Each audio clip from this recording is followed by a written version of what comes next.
Welcome to video 3 of the stringr set. You need to read section 14.3 in our online book of R for Data Science, which is matching patterns with regular expressions. Now we're going to use some special functions that are going to show up down here in the viewer. And they're very helpful for finding when expressions, trying out code in the console.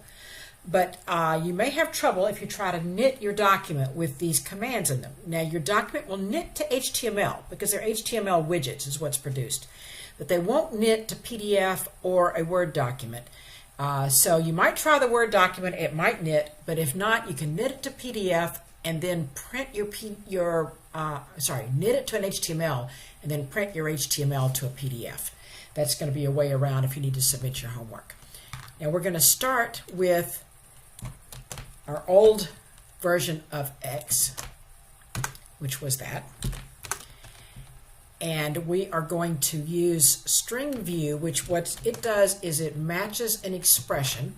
So we're going to try to find the AN, and you will see it pops up the viewer and it highlights the thing that was matching.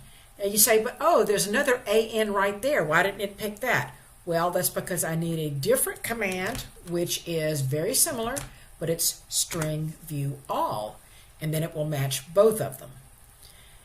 Now, another thing I can do is I can find, in X, I can find anything that has an A with a letter before and a letter after. So the dot means any letter. Well, if the dot means any letter, then how do we find a dot that's in text? So for instance, if we have that as our Y, right, we want to identify the dots. But if I tried with just a dot, right, what happens if you do just a dot?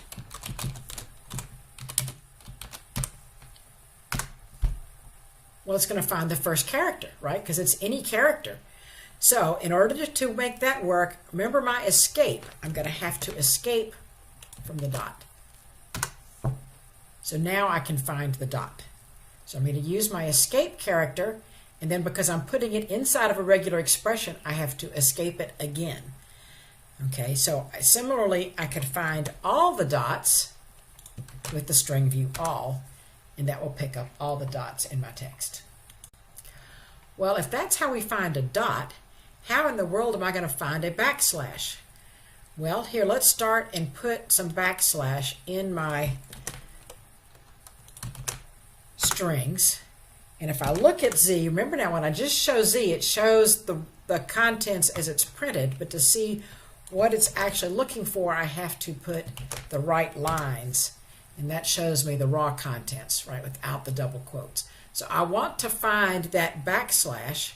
So in order to do that, it's going to take me 4 backslashes, right, because what's actually in here is a double backslash, so I have to escape that twice. And then I find the backslash.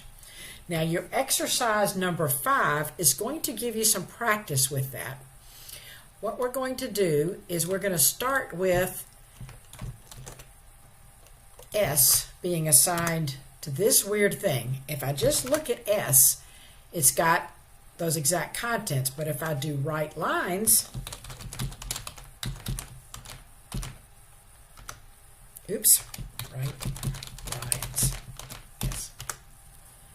Right, so I want to find that sequence inside of some text.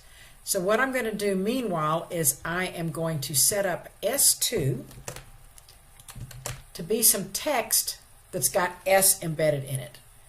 Right, so if I just look at, let me just do that piece. That, but if I did right lines, let's see, right lines of S2, you see, that's what I have. So what I want you to do for exercise number 5, build it up one step at a time. So first find just the single quote, then find the next backslash, the single quote followed by the next backslash, then find the first 3 and then the next one. So I want you to find this whole sequence. So when you're done, what ought to be highlighted is the double quote, the single quote, the backslash, and the question mark. So that whole part right there should be what's highlighted when you get done.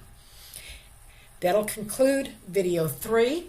come back for video 4 where we'll talk about anchoring expressions.